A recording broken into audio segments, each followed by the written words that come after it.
Hello friends, आप सभी का स्वागत है आपके अपने channel science Guru the best पर। Please like the video, share the video and subscribe the channel. Bell icon press करके रखो ताकि हर वीडियो का नोटिफिकेशन आपको सबसे पहले मिल जाए। आज की क्लास है अम्ल, क्षार और लवण MCQ क्वेश्चंस लेकर आया हूँ आपके लिए। बहुत ही इंपॉर्टेंट पार्ट 1 इस पर मैं पहले बना चुका हूँ, जिसमें हमने 150 के आसपास क्वेश्चन किए थे। बाकी कुछ क्वेश्चंस और रह गए थे, वो क्वेश्चन इस पार्ट में आपको इस वीडियो में देखने को मिलेंगे। ये क्वेश्चंस अम्ल, क्षार और लवण पर बेस्ड है और ये सारे के सारे क्वेश्चंस जितने भी कम्पिटेटिव एग्जाम्स है जिनमें जनरल साइंस में ये टॉपिक है वहाँ पर आपके लिए हेल्पफुल रहेंगे, चाहे वो RRB NTPC हो, चाहे वो REET mains level 2 science math का पेपर हो, चाहे वो सेकंड ग्रेड के लिए हो, फर्स्ट ग्रेड जनरल साइंस हो। इन सभी कंपटीशन एग्जाम वीडियो, पटवार, LDC, इन सभी के लिए बहुत ही इंपॉर्टेंट वीडियो है। लास्ट तक देखना, स्किप नहीं करना है और बने रहिए इसी चैनल पर। सब्सक्राइब जरूर करके रखना। तो चलो शुरू करते हैं शुरू से। अम्ल, क्षार और लवण इंपॉर्टेंट क्वेश्चंस। पहला क्वेश्चन है कि लिटमस विलेन जब ना तो अम्लीय होता है और नहीं क्षारीय होता है तब किस रंग का होता है। ऑप्शन आपके सामने है, बैंगनी, लाल, पीला और नीला। तो सही उत्तर है यहाँ पर बैंगनी। देखो, लिटमस जो है वो बैंगनी रंग का विलेन होता है, बैंगनी रंग का रंजक होता है। लेकिन जब ये अम्ल में होता है तो अम्ल में इसका रंग होता है लाल। अम्ल में ये लाल रंग का होता है। और जब ये क्षारीय माध्यम में होता है, क्षार में होता है, अम्ल में लाल रंग का होता है और क्षारीय माध्यम में नीला होता है। तो इसलिए इसको अम्ल और क्षारों की पहचान करने के लिए सूचक के जैसे हम काम में ले सकते हैं। इसके जो पत्र आते हैं जिनको हम लिटमस पत्र कहते हैं, तो लिटमस पत्र अम्लीय लिटमस, अम्ल जो है वो नीले लिटमस को लाल कर देते हैं, अनिल अम्ल नीले लिटमस को लाल कर देते हैं, और क्षार जो है वो लाल लिटमस को नीला कर देते हैं।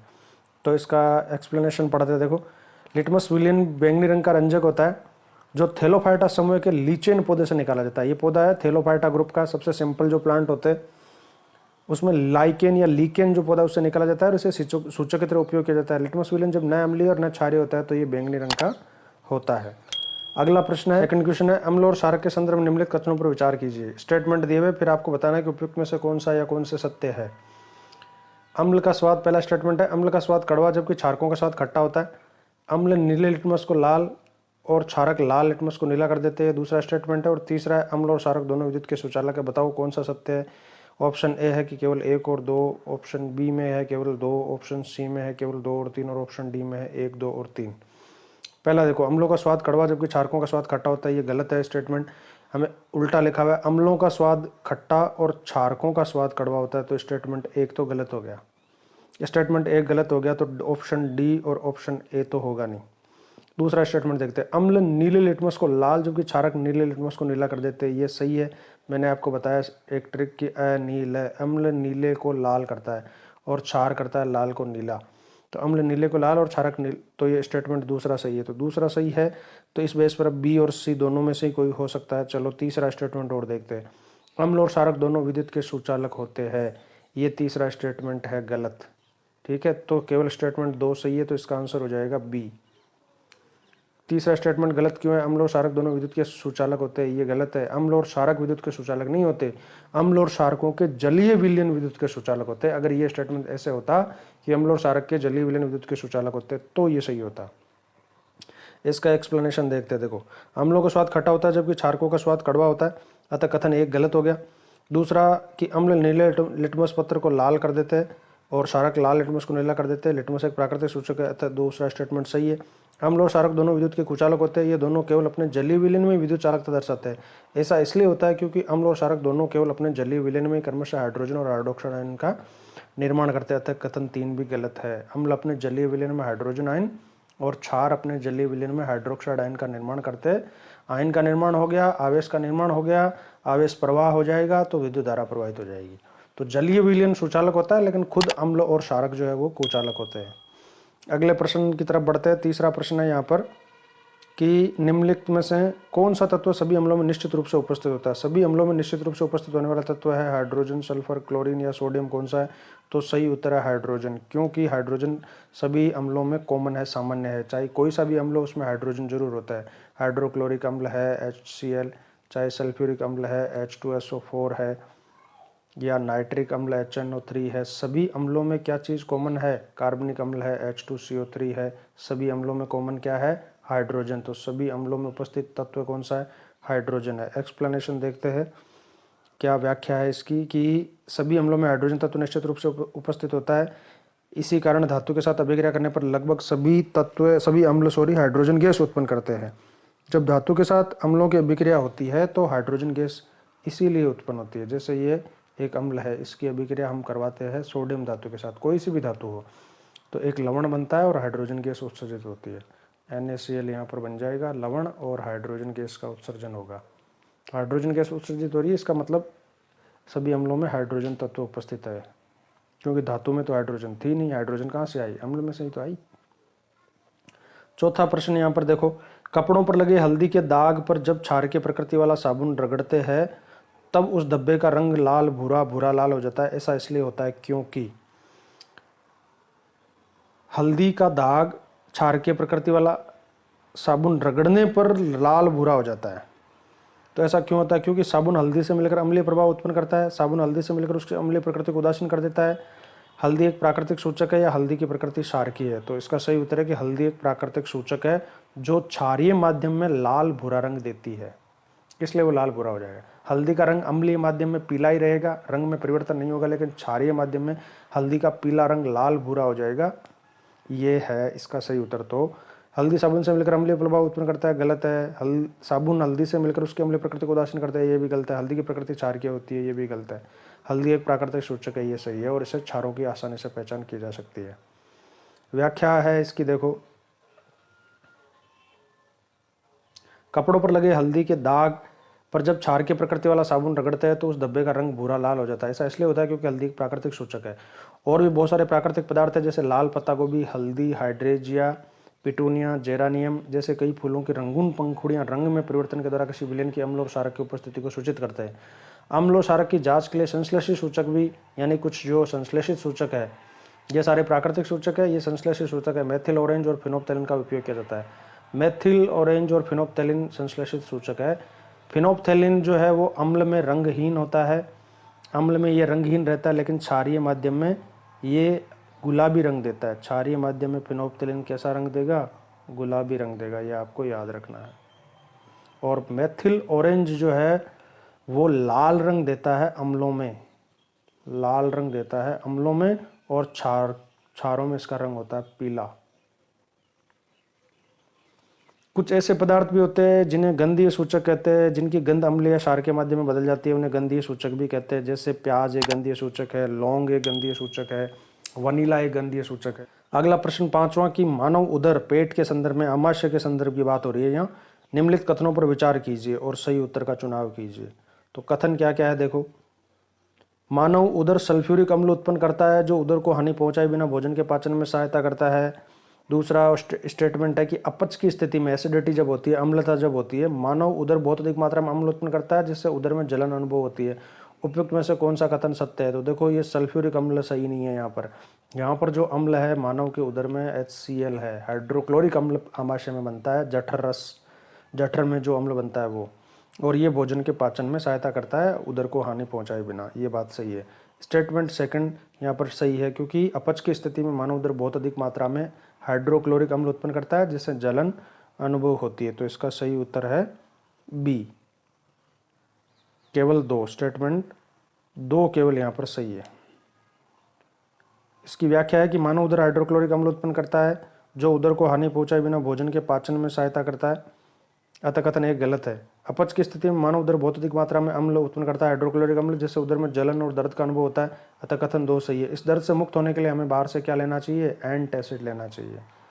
जैसे क्षारकों का उपयोग करना चाहिए, क्योंकि एसिड के इफेक्ट को, अम्ल के प्रभाव को कौन खत्म करेगा? क्षारक।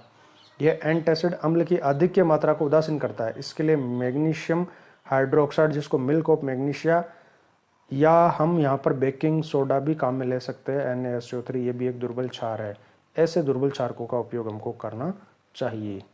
अगला छठा प्रश्न है कि पीएच स्केल के संदर्भ में निम्नलिखित कथनों पर विचार कीजिए और बताइए कि कौन सा सही है। तो पीएच स्केल के संदर्भ में कथन क्या है? पहला कथन है कि इसमें सामान्यतः 0 से 14 तक पीएच ज्ञात कर सकते हैं, और किसी विलयन में हाइड्रोनियम आयन की सांद्रता जितनी अधिक होती है उसकी पीएच उतनी अधिक होती है। तीसरा स्टेटमेंट है कि किसी भी उदासीन विलयन के पीएच का मान 7 होता है। इसमें से कौन से सही है? देखो, पीएच स्केल में सामान्यतः 0 से 14 तक पीएच ज्ञात कर सकते हैं। ये स्टेटमेंट सही है कि पीएच एक स्केल है जिस पर संख्यात्मक मान 0 से 14 तक होता है, बीच में 7 होता है। तीसरा स्टेटमेंट भी सही है कि किसी भी उदासीन विलयन के पीएच का मान 7 होता है, 7 पर उदासीन होता है, 7 से कम 0 से 7 के बीच यहाँ पर अम्ल होता है, और 7 से ज़्यादा 7 से 14 के बीच में क्षार होता है। लेकिन स्टेटमेंट सेकंड यहाँ पर गलत है कि किसी विलयन में हाइड्रोनियम आयन की सांद्रता जितनी अधिक होती है। हाइड्रोनियम आयन यानी हाइड्रोजन आयन की जब जल से अभिक्रिया होती है तो बनता है hydronium ion, H plus H2O मिलकर बनाता है H3O प्लस। इसे कहते हैं हाइड्रोनियम आयन, H3O प्लस को। हाइड्रोनियम आयन एक तरीके से हाइड्रोजन आयन है। पीएच बताती है हाइड्रोजन आयन की सांद्रता, यानी हाइड्रोनियम आयन की सांद्रता का मान होता है पीएच। और जितना हाइड्रोजन आयन की सांद्रता अधिक होती है उतनी पीएच कम होती है। 0 पीएच पर हाइड्रोजन आयन की सांद्रता सबसे अधिक होती है, तो ये स्टेटमेंट गलत हो गया कि हाइड्रोनियम आयन की सांद्रता जितनी अधिक होगी उतनी पीएच अधिक होगी, ये गलत है। पीएच उतनी कम होगी। हाइड्रोजन आयन की मैक्सिमम सांद्रता, अधिकतम सांद्रता होती है 0 पर, और सबसे कम हाइड्रोजन आयन की सांद्रता होती है 14 पर। तो जहाँ कम है वहाँ पीएच का मान ज़्यादा है। तो इसका स्टेटमेंट सी सही है कि 1 और 3 सही है, दूसरा गलत है। पीएच स्केल का प्रयोग, व्याख्या देख लेते। देखो, पीएच स्केल का प्रयोग किसी विलयन में उपस्थित हाइड्रोजन आयन की सांद्रता ज्ञात करने के लिए होता है। इस पीएच स्केल से सामान्यतः 0 से 14 तक पीएच ज्ञात कर सकते हैं। पीएच एक ऐसी संख्या जो विलयन की अम्लता या क्षारीयता को दर्शाती है, अतः कथन 1 तो सही है। किसी विलयन में हाइड्रोनियम आयन H3O प्लस की सांद्रता जितनी अधिक होगी उसका पीएच उतना ही कम होगा, अतः दूसरा स्टेटमेंट गलत है। कथन 3 भी सही है, क्योंकि किसी भी उदासीन विलयन का पीएच का मान 7 होगा। यदि पीएच स्केल में किसी विलयन का मान 7 से कम है तो वह अम्ल, और 7 से अधिक है तो वह क्षार, और उस विलयन में हाइड्रोक्साइड आयन की सांद्रता में वृद्धि को दर्शाता है, अर्थात विलयन क्षारकीय होगा। 1 से 7 पीएच के बीच में हाइड्रोजन आयन की सांद्रता अधिक होती है, और 7 से 14 के बीच में हाइड्रोक्साइड आयन OH माइनस की सांद्रता हाइड्रोजन की बजाय अधिक होती है। 7वां प्रश्न है अगला कि निम्नलिखित कथनों पर विचार कीजिए। कथन क्या है और उनके उत्तर क्या है वो हम देखते हैं। तो कथन यह है कि मानव शरीर 7 से 7.8 प्रास के बीच कार्य करता है। पीएच का मान, वर्षा के जल का पीएच का मान 5.6 से कम हो जाने पर वह जल अम्लीय वर्षा जल कहलाता है। मुंह की पीएच का मान बढ़ जाने पर दांतों का क्षय प्रारंभ हो जाता है। उपयुक्त कथनों में से कौन से सही है? देखो, पहला स्टेटमेंट है कि मानव शरीर 7 से 7.8 पीएच प्रास के बीच में काम करता है, तो ये स्टेटमेंट बिल्कुल ठीक है, सही है। हमारे शरीर की पीएच प्रास जो होती है वो 7 से 7.8 के बीच होती है, तो स्टेटमेंट 1 तो सही है। तो इस हिसाब से केवल या तो ए या डी ठीक हो सकते हैं। दूसरा देखते हैं कि वर्षा के जल का पीएच मान 5.6 से कम हो जाने पर वह जल अम्लीय वर्षा कहलाता है। ये भी सही है स्टेटमेंट की जब वर्षा के जल के पीएच का मान 5.6 से कम हो जाएगा तब हम उसे अम्लीय वर्षा कहेंगे। यह स्टेटमेंट सही है। तो दूसरा भी सही है। अब तीसरा देख लेते हैं कि सही है कि नहीं है। मुंह की पीएच का मान बढ़ जाने पर दांतों का क्षय प्रारंभ हो जाता है। ये स्टेटमेंट गलत है। पीएच का मान जब कम होता है, मुंह की पीएच का मान होता है 7.5 के आसपास जब खाना नहीं खा रहे होते, और जब खाना खाने के बाद थोड़ी सी पीएच इसकी कम हो जाती है, अम्लीय हो जाती है, क्योंकि खाने की प्रकृति ज़्यादातर अम्लीय होती है। लेकिन दांतों का क्षय टूथ डिके जब प्रारंभ होता है, जब वो ज़्यादा यानी अम्लीयता या ये पीएच जो है वो 5.5 के आसपास आ जाती है, इससे भी कम होती है, तब टूथ डिके या दांतों का क्षय आरंभ होता है, जिसको दंत क्षय कहा जाता है।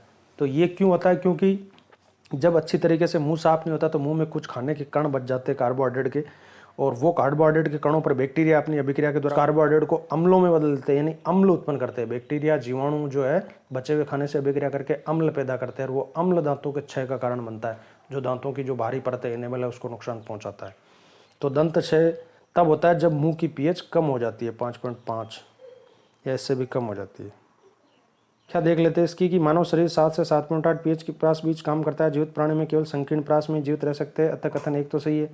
वर्षा जल पीएच का मान 5.6 से कम हो जाने पर वह अम्लीय वर्षा जल कहलाता है। अम्लीय वर्षा का जल जब नदी में प्रवाहित होता है तो नदी के पीएच का मान कम हो जाता है। ऐसी नदी में जलीय जीवधारियों की उत्तरजीविता कठिन हो जाती है, अतः कथन 2 भी सही है। कथन 3 देखते हैं यहाँ पर कि मुंह की पीएच का मान 5.5 से घट जाने पर दांतों का क्षय प्रारंभ हो जाता है, अतः कथन 3 गलत है, क्योंकि कथन 3 क्या कह रहा है कि दांतों की पीएच का मान पीएच बढ़ जाने पर क्षय होता है, जबकि पीएच के घट जाने पर दांतों का क्षय होता है। दांतों का एनिमल कैल्शियम फॉस्फेट Ca3PO4 2 ये है कैल्शियम फॉस्फेट, इससे दांतों का एनिमल बना हुआ होता है। और इनेबल मानव शरीर का सबसे कठोर पदार्थ है। ये जल में नहीं घुलता, लेकिन जब मुंह की पीएच का मान 5.5 से कम होने पर संचारित हो जाता है, मतलब घुल जाता है। तो मुंह में उपस्थित बैक्टीरिया भोजन के पश्चात मुंह में अवशिष्ट शर्करा और खाद्य पदार्थों का निम्नीकरण करके, फर्मेंटेशन करके अम्ल उत्पन्न करते हैं। मुंह की सफाई के लिए क्षारकीय दंत मंजन का उपयोग किया जाता है। इसलिए क्षारकीय दंत मंजन, जो टूथपेस्ट होते हैं वो सारे प्रकृति उनकी कैसी होती है, क्षारीय प्रकृति होती है। ऐसा क्षारीय प्रकृति का दंत मंजन के इस्तेमाल से अम्ल की अधिक मात्रा से दंत क्षय को रोका जा सकता है। प्रश्न है, नेटल के पत्तों को छूने पर डंक जैसा दर्द होता है, यह दर्द किस अम्ल के स्राव से होता है? तो देखो, नेटल के डंक में जो अम्ल होता है वो अम्ल होता है मीथेनोइक अम्ल। तो यहाँ ऑप्शन सी इसका सही आंसर है, मीथेनोइक अम्ल। फार्मिक अम्ल कहते हैं। चींटी के डंक में भी यही अम्ल पाया जाता है। नेटल एक शाकीय पादप है जो जंगलों में उपजता है। इसके पत्तों में डंकनुमा बाल होते हैं। इन बालों में मेथेनोइक अम्ल, फॉर्मिक अम्ल पाया जाता है। तो इस मेथेनोइक अम्ल, फॉर्मिक अम्ल की वजह से छूने पर डंक जैसा दर्द होता है, जलन होती है, मेथेनोइक अम्ल। इसी के पास में एक डव प्लांट होता है, DOVE, डव प्लांट। तो डव प्लांट की पत्तियों को रगड़ना चाहिए। अगर नेटल के पत्तों के डंकनुमा बाल हमको चुभ गए, जलन और दर्द हो रहा है, तो हमें उसी के पास में जंगल में ये डव प्लांट मिलता है। इसकी पत्तियों में क्षार होता है। तो क्षारीय पदार्थ को अप्लाई करने से वो अम्लीय पदार्थ का प्रभाव, जो मेथेनोइक अम्ल है, इसका प्रभाव खत्म हो जाएगा। अगला प्रश्न है 11वां प्रश्न की मधुमक्खी के डंक मारने पर निम्नलिखित में से किस पदार्थ के उपयोग से आराम मिलता है? तो मधुमक्खी के डंक की प्रकृति क्या होती है, ये आपको पता होना चाहिए। मधुमक्खी के डंक की प्रकृति होती है एसिडिक, अम्लीय। तो यहाँ पर हमें क्षारीय पदार्थ का उपयोग करना चाहिए, क्योंकि क्षार अम्ल के प्रभाव को खत्म करके उदासीन कर देगा। तो देखो, कौन सा क्षार है ये पता लगाना हमको। यहाँ से वह क्षारीय पदार्थ हम अप्लाई कर सकते हैं। सिरका यहाँ पर अम्लीय पदार्थ, एसिटिक अम्ल होता है सिरका में। सिरका होता है CH3COOH, एसिटिक अम्ल। तो इसका उपयोग नहीं कर सकते। सोडियम क्लोराइड, ये एक लवण है और ये साधारण लवण है, उदासीन होता है, NaCl, ठीक है, तो इसका भी उपयोग नहीं कर सकते। विरंजक चूर्ण, कैल्शियम ऑक्सीक्लोराइड, ये भी एक लवण है। बेकिंग सोडा भी लवण है वैसे तो, लेकिन इसकी प्रकृति दुर्बल क्षारीय होती है। बेकिंग सोडा होता है NaHCO3 और ये एक दुर्बल क्षार है, और इससे हमें अप्लाई करना चाहिए, क्योंकि मधुमक्खी के डंक में अम्ल होता है और अम्ल के प्रभाव को खत्म करने के लिए हमें बाहर से बेकिंग सोडा रगड़ना चाहिए, या साबुन से अच्छे से वहाँ से धोना चाहिए, या चूने का पानी, कैल्शियम हाइड्रोक्साइड, ये भी हम काम में ले सकते हैं। इसकी प्रकृति भी क्षारीय होती है। तो सही उत्तर यहाँ हो जाएगा D, बेकिंग सोडा रगड़ना चाहिए। मधुमक्खी का डंक मारने पर डंक मारे गए अंग में दुर्बल क्षारकों के उपयोग से आराम मिलता है। चूंकि बेकिंग सोडा भी एक दुर्बल क्षारक है, इसलिए डंक मारे गए अंग में इसके उपयोग से आराम मिलता है। अगला प्रश्न 12वां प्रश्न है कि विरंजक चूर्ण के संदर्भ में दिए गए कथनों पर विचार कीजिए। विरंजक चूर्ण के बारे में कुछ कथन दिए गए, इन पर विचार करके हमें पता लगाना है कि कौन से सही है, कौन कौन से कथन सही है, ये पता लगाना है। तो पहला देखो, हाइड्रोजन गैस का उपयोग विरंजक चूर्ण के उत्पादन के लिए किया जाता है। पहला स्टेटमेंट है ये, क्या ये सही है, ये हमें पता लगाना। दूसरा है कि इसका उपयोग पीने वाले जल को जीवाणु से मुक्त करने के लिए रोगाणुनाशक के रूप में प्रयोग किया जाता है। यानी ब्लीचिंग पाउडर को बैक्टीरिया फ्री करने के लिए भी काम में लेते हैं, पानी को बैक्टीरिया फ्री करने के लिए रोगाणुनाशक के रूप में। तीसरा उपयोग है कि विरंजक चूर्ण का उपयोग कई रासायनिक उद्योगों में एक उपचाय के रूप में होता है। तो अब हमें देखना है कि इनमें से कौन कौन से स्टेटमेंट सही है, एक एक करके हम डिस्कस करते हैं। देखो, सबसे पहले कि हाइड्रोजन गैस का उपयोग विरंजक चूर्ण के उत्पादन के लिए किया जाता है, तो ये स्टेटमेंट गलत है। क्यों? क्योंकि विरंजक चूर्ण का उत्पादन कैसे होता है? तो विरंजक चूर्ण का उत्पादन होता है जब बुझे हुए चूने पर स्लैक्ड लाइम कैल्शियम हाइड्रोक्साइड पर क्लोरीन गैस प्रवाहित की जाती है। तो यहाँ हाइड्रोजन गलत है, यहाँ पर क्लोरीन आना चाहिए था। क्लोरीन गैस का उपयोग करके हम विरंजक चूर्ण बनाते हैं। ये विरंजक चूर्ण बनाने की विधि है। तो इससे विरंजक चूर्ण CaOCl2 बन जाएगा और साथ में एक जल का अणु मुक्त होगा यहाँ पर, ठीक है। तो ये स्टेटमेंट पहला तो हो गया गलत, ठीक है। अब दूसरे स्टेटमेंट की देखते हैं हम कि इसको पीने वाले जल को जीवाणु फ्री करने के लिए बैक्टीरिया फ्री, तो ये बिल्कुल सही है, क्योंकि कैल्शियम ऑक्सीक्लोराइड विरंजक चूर्ण में क्लोरीन होती है और क्लोरीन जो है ये Cl2, क्लोरीन जर्मनाशक के रूप में काम आती है, बैक्टीरिया फ्री करने के लिए हम इसको काम में ले सकते हैं। तीसरा इसका उपयोग कि क्या ये उपचायक है? तो उपचायक वह होता है जो ऑक्सीजन दे सकता है, जिसके पास ऑक्सीजन है। तो विरंजक चूर्ण के पास में ऑक्सीजन है और एक अच्छा उपचायक है, ये ऑक्सीकारक एजेंट होता है, ये है ना। It is a good oxidising agent, it can oxidise, ये ऑक्सीडाइज कर सकता है, ऑक्सीडाइजिंग एजेंट है विच कैन गिव ऑक्सीजन। तो ये ऑक्सीडाइजिंग एजेंट है। तो यहाँ पर स्टेटमेंट दूसरा ठीक है और तीसरा ठीक है, दोनों स्टेटमेंट सही है और पहला गलत है। तो ये जिस ऑप्शन में है वो सही हो जाएगा कि स्टेटमेंट 2 और 3। तो ऑप्शन डी सही है, यहाँ पर स्टेटमेंट 2 और 3 सही है। इसकी व्याख्या देख लेते हैं, यही है। पहला स्टेटमेंट गलत है क्योंकि विरंजक चूर्ण के उत्पादन के लिए क्लोरीन गैस का उपयोग किया जाता है। इसे शुष्क बुझे हुए चूने पर क्लोरीन की क्रिया से प्राप्त किया जाता है, ये भी मैंने आपको बताया। तो शुष्क बुझे हुए चूने पर कैल्शियम हाइड्रोक्साइड पर क्लोरीन गैस को प्रवाहित करके ब्लीचिंग पाउडर बनाया जाता है। दूसरा है कि विरंजक चूर्ण का उपयोग पीने के पानी को जीवाणुमुक्त करने के लिए रोगाणुनाशक के रूप में किया जाता है, अतः कथन 2 सही है। तीसरा, इसका उपयोग कई रासायनिक उद्योग में उपचार के रूप में किया जाता है, अतः कथन 3 भी सही है। इसके अतिरिक्त इसका उपयोग विरंजक चूर्ण का इसके अलावा कहाँ उपयोग होता है, तो वस्त्र उद्योग में, सूती वस्त्र और लिनन में, कागज और फैक्ट्री में, लकड़ी के मज्जा वुड पल्प और लॉन्ड्री में साफ कपड़ों के विरंजन के लिए वृहद स्तर पर किया जाता है। विरंजक चूर्ण विरंजन के काम आता है। और विरंजन मतलब रंग निकालने के लिए काम आता है। सफ़ेद कपड़ों में अगर किसी दूसरे रंग के दाग धब्बे हो गए तो उनको निकालने के लिए विरंजन चूर्ण, विरंजक as a bleaching agent, it can bleach the clothes, it can bleach the wood pulp and paper. So इसका प्रयोग हम करेंगे कागज़ के फैक्ट्री में, लकड़ी में से कलर निकालने के लिए, सूती और लिनन उद्योग में, कपड़ों पर जहाँ पर हमें एक रंग के कपड़े चाहिए, सूती वाइट कलर के क्लॉथ्स चाहिए ज़्यादातर, तो वहाँ पर दूसरे रंग जो है उनको निकालने के लिए ये विरंजक चूर्ण का प्रयोग किया जाता है। अगला प्रश्न देखते हैं 13वां कि किस गैस के कारण पाव रोटी या केक फूलकर मुलायम और स्पंजी हो जाते हैं। तो यहाँ पर आपके सामने 4 ऑप्शन है, आपको ये पता लगाना है कि कौन सी वो गैस है जिसके कारण पाव रोटी बेकिंग इंडस्ट्री में, बेकरी में और केक को फुलाकर मुलायम और स्पंजी, सॉफ्ट एंड क्रिस्पी बनाया जाता है। तो ये सॉफ्टनेस प्रोवाइड करने वाली गैस कौन सी है, तो इसमें से सही उत्तर हो जाएगा नाइट्रोजन होगा कि क्लोरीन होगा कि ऑक्सीजन होगा कि कार्बन डाइऑक्साइड। तो सही उत्तर है कार्बन डाइऑक्साइड, क्योंकि बेकिंग के लिए हम प्रयोग करेंगे बेकिंग सोडा जो होता है NaHCO3, और बेकिंग सोडा को जब गर्म करते हैं इन खाद्य पदार्थों में, जब खाद्य पदार्थ बनाते समय, तो इसमें से कार्बन डाइऑक्साइड गैस रिलीज होती है और ये कार्बन डाइऑक्साइड गैस उस खाने को सॉफ्ट, स्पंजी और क्रिस्पी बनाती है। तो सही उत्तर हो जाएगा कार्बन डाइऑक्साइड। ठीक है, इसका उत्तर देखते हैं कि पाव रोटी या केक और अन्य ऐसे खाद्य पदार्थों को तैयार करने की प्रक्रिया में उसमें बेकिंग पाउडर मिलाया जाता है, और बेकिंग पाउडर बेकिंग सोडा और टार्ट्रिक अम्ल जैसे एक मंद खाद्य अम्ल का मिश्रण होता है। और बेकिंग पाउडर हम जानते हैं बेकिंग सोडा से बेकिंग पाउडर बनाया जाता है, ये बेकिंग सोडा है NaSCO3, क्योंकि कड़वा कसेला होता है इसलिए इसके साथ में कोई खाद्य अम्ल जैसे टार्ट्रिक अम्ल मिलाएंगे तो वो इसके कड़वेपन को, कसेलेपन को खत्म कर देगा। अब ये बन गया बेकिंग पाउडर। अब इस बेकिंग पाउडर का उपयोग खाने के लिए करेंगे, पकाने में। जब बेकिंग पाउडर को गर्म किया जाता है या जल में मिलाया जाता है तो बेकिंग सोडा और टार्ट्रिक अम्ल की अभिक्रिया से कार्बन डाइऑक्साइड गैस उत्पन्न होती है। कौन सी गैस उत्पन्न होती है?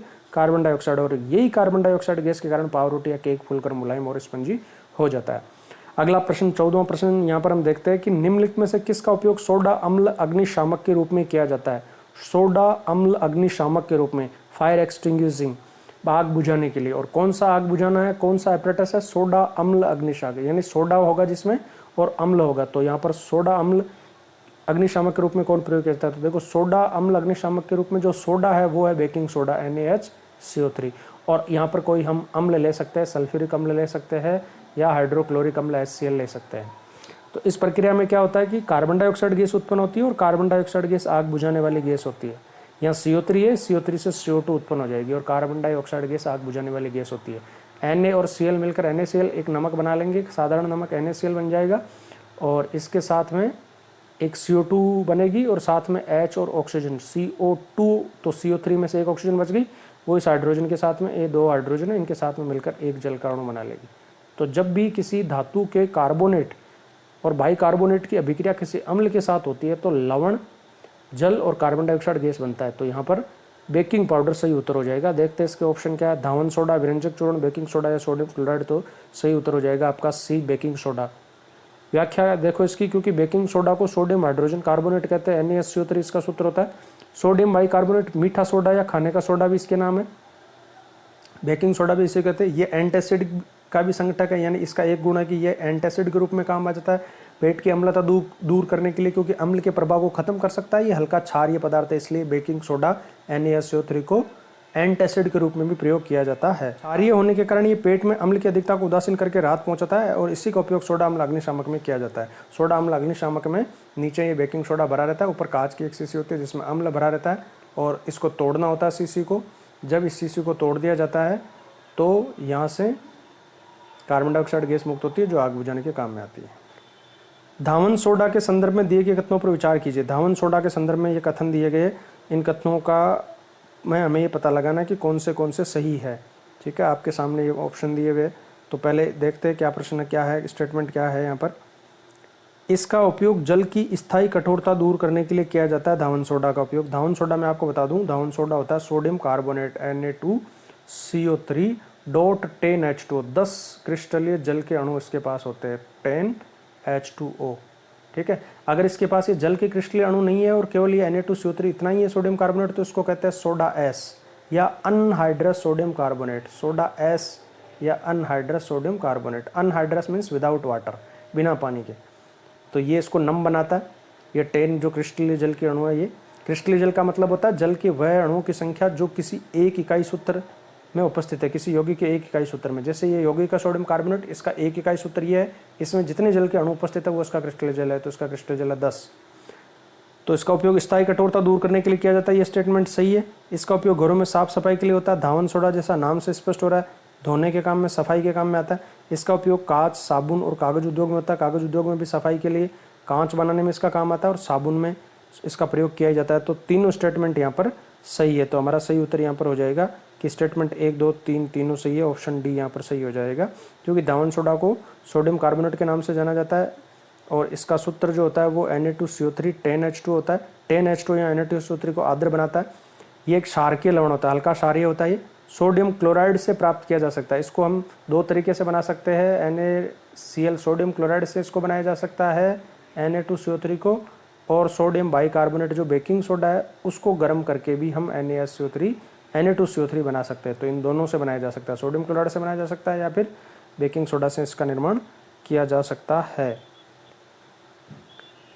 आगे पढ़ो, आगे देखते हैं इसको के बारे में और क्या लिखा हुआ है कि क्षारकीय लवण है, सोडियम क्लोराइड से प्राप्त किया जा सकता है, बेकिंग सोडा को गर्म करके प्राप्त किया जा सकता है, जल की स्थायी कठोरता को हटाने के लिए इसका उपयोग किया जाता है। और जल की स्थायी कठोरता को थोड़ा समझते हैं। देखो, जल में दो तरह की कठोरता हो सकती है, अस्थायी कठोरता और अस्थायी कठोरता और स्थायी कठोरता। अस्थायी यानी जो टेम्परेरी, और स्थायी यानी परमानेंट कठोरता, हार्ड वाटर। ठीक है। तो अस्थायी कठोरता को गर्म करने से, पानी को उबालने से ये खत्म हो जाती है, और ये होती है बाइकार्बोनेट की वजह से। HCO3 बाइकार्बोनेट लवणों के, सोडियम और मैग्नीशियम के बाइकार्बोनेट के, सोडियम बाइकार्बोनेट NaSO3 या मैग्नीशियम बाइकार्बोनेट MgSCO3 और ट्वाइस, यानी ब्रैकेट के बाहर 2 लगेगा। मैग्नीशियम बाइकार्बोनेट होता है MgHCO3, SCO3 की एक संयुक्त होती है, मैग्नीशियम की 2 होती है, इसलिए। तो ये बाइकार्बोनेट की वजह से होती है अस्थायी कठोरता, उबालने से दूर हो जाएगी। अब बात करते हैं स्थायी कठोरता को। स्थायी कठोरता वह जल की वह कठोरता होती है जो उबालने से दूर नहीं होगी, और स्थायी कठोरता होती है सल्फेट और नाइट्रेट की वजह से। सल्फेट और नाइट्रेट की वजह से या कार्बोनेट की वजह से भी होती है। मेन इसमें सल्फेट होता है। मैग्नीशियम और सोडियम के सल्फेट, नाइट्रेट और कार्बोनेट की वजह से होती है। कैल्शियम और मैग्नीशियम के बाइकार्बोनेट और कार्बोनेट उपस्थित होते हैं। इसकी सरल पहचान ये है कि साबुन के साथ झाग उत्पन्न नहीं करता। कठोर जल की पहचान ये है कि ये साबुन के साथ में झाग नहीं देगा या बहुत कम झाग देगा। साबुन बहुत ज़्यादा खर्च हो जाएगा, कपड़े से मेल निकलेगा नहीं।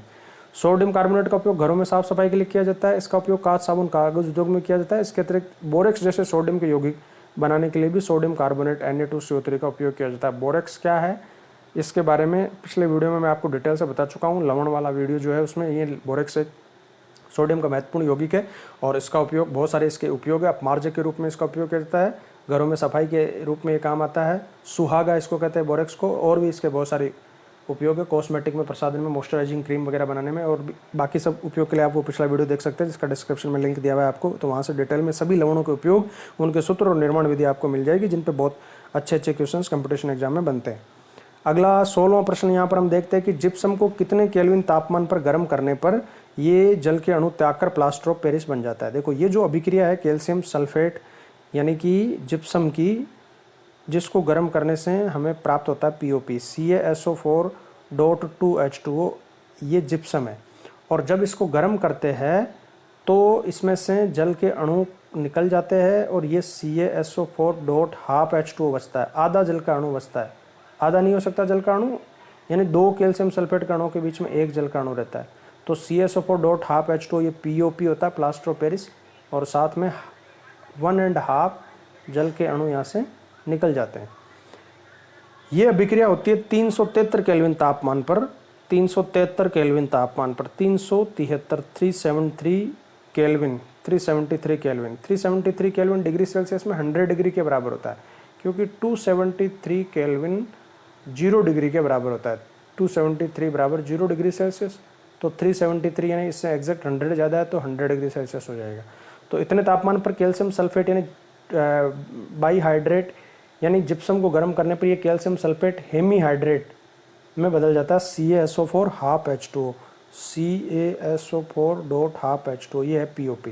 और POP एक वाइट कलर का पाउडर होता है, हमें पता है, घरों के निर्माण में, छत पे डिज़ाइन वगैरह करने के लिए, पुट्टी करने में इसका उपयोग होता है। फ्रैक्चर्ड बोन को सहारा देने के लिए डॉक्टर जो फ्रैक्चर बोन पर प्लास्टर करता है, वो प्लास्टर यही है POP। इसका नाम प्लास्टर ऑफ पेरिस इसलिए पड़ा क्योंकि ये पहली बार पेरिस में बनाया गया था और वहाँ इसका अधिक उपयोग किया गया था, इसलिए इसका नाम प्लास्टर ऑफ पेरिस पड़ गया। जल में सूख कर कड़ा हो जाता है, ये इसका खास गुण है। तो सही उत्तर है यहाँ 373 केल्विन।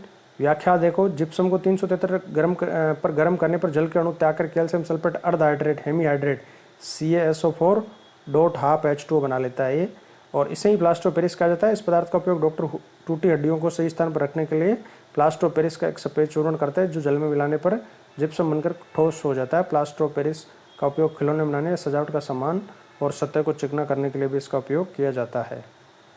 अगला प्रश्न है कि चूना पत्थर, खड़िया और संगमरमर किसके विविध रूप है? चूना पत्थर, संगमरमर और खड़िया, ये तीनों किसके विविध रूप है? CaCO3 के, Ca2CO3 के या Na2CO3 के? तो सही उत्तर है कैल्शियम कार्बोनेट CaCO3 के। ये कैल्शियम कार्बोनेट का सही फॉर्मूला है। ये तीनों ही कैल्शियम कार्बोनेट ही है, इन तीनों का रासायनिक संकेतन कैल्शियम कार्बोनेट है। चूना स्टोन, लाइम स्टोन जो है ना, वो ये होता है कैल्शियम ऑक्साइड, चूना पत्थर, इसी से ये कैल्शियम कार्बोनेट बनता है। और इसके अलावा खड़िया और संगमरमर, इनका रासायनिक कंपोजिशन, केमिकल कंपोजिशन CaCO3 ही है। अगले प्रश्न की तरफ बढ़ते हैं। देखो नेक्स्ट प्रश्न है कि क्षारक को जल में घोलने पर क्या मुक्त होते हैं? क्षारक को जल में घोलने पर मुक्त होते हैं CHO ion, COOH ion, H2SO4 ion या OH आयन। तो सही उत्तर यहाँ पर है DOH आयन, क्योंकि सभी क्षार में सामान्य क्या होता है, कॉमन क्या होता है, हाइड्रोक्साइड आयन। तो ये जल में घोलने पर सभी क्षार हाइड्रोक्साइड आयन मुक्त करते हैं, OH-। ठीक है, आप बढ़ते हैं अगले क्वेश्चन की तरफ। जठर रस का pH का मान कितना होता है? जठर रस यानी आमाशय, हमारे आमाशय में पाया जाता है हाइड्रोक्लोरिक अम्ल, और हाइड्रोक्लोरिक अम्ल एक प्रबल अम्ल है, इसकी pH लगभग 1 के आसपास होती है। लेकिन जठर रस में, आमाशय में जो हाइड्रोक्लोरिक अम्ल पाया था उसकी pH होती है 2.2। तो 2.2 यहाँ पर सही आंसर है। जठर रस में पाए जाने वाले हाइड्रोक्लोरिक अम्ल की pH कितनी होती है? 2.2, प्रबल एसिडिक होता है ये। हमारे शरीर का pH का प्रास, यानी जिस रेंज में हमारा शरीर जिस pH रेंज में काम करता है, तो pH प्रास हमारे शरीर की कितनी है? इन ऑप्शन में से सही ऑप्शन पता लगाओ। सही ऑप्शन है D, 7 से 7.8। दुर्बल क्षारीय pH है ये 7 से 7.8, 7 पे उदासीन होता है। तो हल्का क्षारीय, बहुत मामूली सा क्षारीय ये pH रेंज है। जब अम्ल जल के साथ अभिक्रिया करते हैं तो उत्पन्न होती है, अम्ल जब जल के साथ अभिक्रिया करते हैं तो क्या उत्पन्न होते हैं? सही उत्तर आपको पता लगाना है कि जब अम्ल, जैसे हम एक उदाहरण ले लेते हैं, HCl हाइड्रोक्लोरिक अम्ल की अभिक्रिया जल के साथ करवा देते हैं H2O के साथ, तो यहाँ पर क्या उत्पन्न होगा, क्या बनेगा? नाइट्रेट गैस, नाइट्रेट तो बन ही नहीं सकती, नाइट्रोजन तो कहीं है ही नहीं। ऑक्सीजन गैस हो सकता है, देखते, हाइड्रोजन गैस हो सकता है, हाइड्रोनियम आयन। तो सही उत्तर है हाइड्रोनियम आयन। जल को ये एक हाइड्रोजन आयन दे देगा H+ और Cl- में इसका डिसोसिएशन वियोजन होगा। ये H+ H2O के साथ में आकर अलग नहीं हो पाता आयन, H3O+ बना लेता है, और ये इसे हम कहते हैं hydronium ion. H3O+ is hydronium ion, और H+ हाइड्रोजन आयन होता है, और OH- हाइड्रोक्साइड आयन होता है। OH- जो क्षारों में पाया जाता है, ये अम्लों में पाया जाता है, और ये अम्ल जल में घुलकर हाइड्रोनियम आयन H3O+ बनाते हैं। तो सही उत्तर यहाँ पर है हाइड्रोनियम आयन। अगला प्रश्न देखते हैं हम कि अंडे को सिरके के विलयन में 20 से 24 घंटे तक रखने पर, सिरका एसिटिक एसिड होता है CH3COH, इसमें अगर हम अंडे को रखें तो क्या होगा? और अंडे का बाहरी कवच हमें पता है, ध्यान से देखना है, कि कैल्शियम कार्बोनेट का बना होता है। तो कैल्शियम कार्बोनेट को हम अगर एसिड में रखेंगे तो क्या होगा? ये घुल जाएगा, यानी अंडे का आवरण का आकार बढ़ जाएगा, अंडे का आवरण टूट जाएगा, अंडे का आवरण घुल जाएगा या सिकुड़ जाएगा? तो घुल जाएगा, सही उत्तर है यहाँ पर C। अगला क्वेश्चन यहाँ पर है कि ऑयल ऑफ विट्रियोल किसे कहा जाता है? वह कौन सा रसायन है जिसे ऑयल ऑफ विट्रियोल कहा जाता है? तो ऑयल ऑफ विट्रियोल और किंग ऑफ ऑल एसिड, ये ध्यान रखना है कौन है? सल्फ्यूरिक एसिड है। तो सही उत्तर यहाँ पर सल्फ्यूरिक एसिड है। H2SO4 sulphuric acid is known as king of all acid and oil of vitriol भी इसको कहा जाता है। अगला प्रश्न देखते हैं, एक्वारेजिया क्या है? तो एक्वारेजिया देखो, ये बहुत ही इंपॉर्टेंट क्वेश्चन है। एक्वारेजिया या रॉयल वाटर इसको कहते हैं, रॉयल वाटर। एक्वारेजिया क्या होता है? तो एक्वारेजिया एक ताज़ा बना हुआ सांद्र नाइट्रिक अम्ल और सांद्र हाइड्रोक्लोरिक अम्ल का मिश्रण होता है, जिसमें सांद्र हाइड्रोक्लोरिक अम्ल 3 अनुपात और सांद्र नाइट्रिक अम्ल 1 अनुपात में उपस्थित होता है।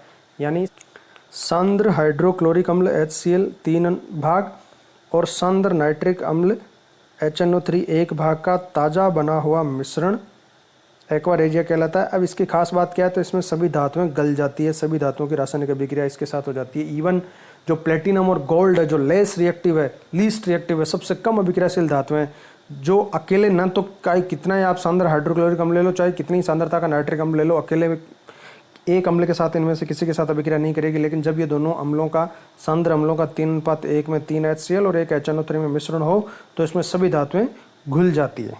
तो ये हो गया एक्वारेजिया कि ये सांद्र हाइड्रोक्लोरिक अम्ल और सांद्र नाइट्रिक अम्ल का क्रमशः 3:1 में मिश्रण होता है। अगला प्रश्न है, पोटेशियम नाइट्रेट का उपयोग व्यावसायिक रूप से कहाँ होता है? तो पोटेशियम नाइट्रेट को मैंने आपको बताया था पिछले वीडियो में, वहाँ से आप देखो ध्यान से, सारी चीज़ें समझ में आएगी आपको। पोटेशियम नाइट्रेट को कहते हैं सोरा, और शोरा यानी जो शोर करे, ट्रिक बताई थी आपको। शोर कौन करती है? बंदूक, गन पाउडर, पटाखे, इनमें होता है, और इसको पटाखों के निर्माण में इसका उपयोग किया जाता है। तो ऑप्शन सी यहाँ पर ठीक हो जाएगा। अगला प्रश्न यहाँ पर हमारे पास में है कि सोडियम क्लोराइड के जलीय विलयन से विद्युत धारा प्रवाहित करने पर यह वियोजित होकर सोडियम हाइड्रोक्साइड बनाता है। इस प्रक्रिया का नाम क्या है? यहाँ पर 4 ऑप्शन आपके सामने है, क्लोर क्षार प्रक्रिया, क्लोर प्रक्रिया, वियोजन और संयोजन। तो अभिक्रिया क्या है? देखो, सोडियम क्लोराइड जिसे हम साधारण नमक कहते हैं NaCl, इसका जलीय विलयन यानी ये H2O, इसके जलीय विलयन में विद्युत धारा प्रवाहित करने पर सोडियम क्लोराइड का अपघटन इस तरह से होता है कि एक तो Na और OH, यहाँ से NaOH बन जाता है, और एक यहाँ पर बनता है क्लोरीन गैस।